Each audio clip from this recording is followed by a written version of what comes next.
రీసెంట్‌గా జనవరి 1కు రిలీజ్ అయిన ఈ మూవీ ఫ్యామిలీ డ్రామా జోనర్‌లో వచ్చింది.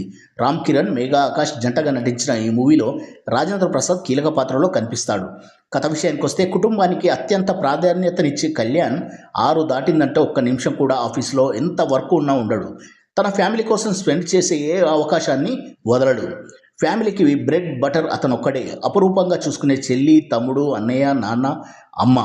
అప్పుడే కొత్తగా ఆఫీస్‌లోకి జాయిన్ అయిన సిరి తను అనాథ అవ్వడం చేత కళ్యాణ్ ఫ్యామిలీ గురించి తీసుకునే కేర్, ఇంపార్టెన్స్ చూసి అతనితో లవ్లో పడుతుంది. ఒక శుభముహూర్తాన సిరిని వాళ్ళ ఇంట్లోకి తీసుకెళ్లి ఫ్యామిలీ మెంబర్స్కు ఇంట్రడ్యూస్ చేస్తారు. అప్పుడే సిరికి ఒక పిడుగులాంటి నిజం తెలుస్తుంది. కళ్యాణ్ ఫ్యామిలీ ఒరిజినల్ కాదు, ఫేక్ అని.